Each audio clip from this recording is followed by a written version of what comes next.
কথা দিচ্ছে, অনেক লোকে আমাদের অনেক আশ্বাস দিচ্ছে।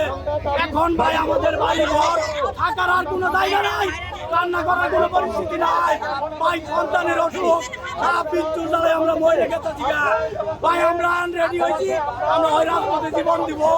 হাজার হাজার একজন জমি পানিতে বন্ধে, ঘরের মধ্যে পানি উঠছে, হাত বিচ্ছু ভরে গেছে না।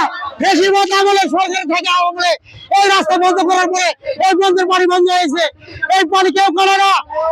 আমি ছাড়ো মসজিদে কিনে করে গেছিল যে আমি এই দুটো আমার হবো, এই ব্যবস্থা আমি করবো, তাও করে নাই।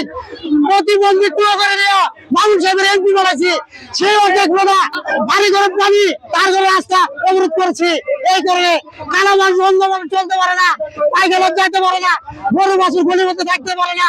তার কারণে পানি বন্ধী আমরা আছি। আমি একটা শহীদ পরিবার লোক, আমার শহীদ হচ্ছে 3 জন, এই কারণে রাস্তা আমরা বন্ধ করেছি।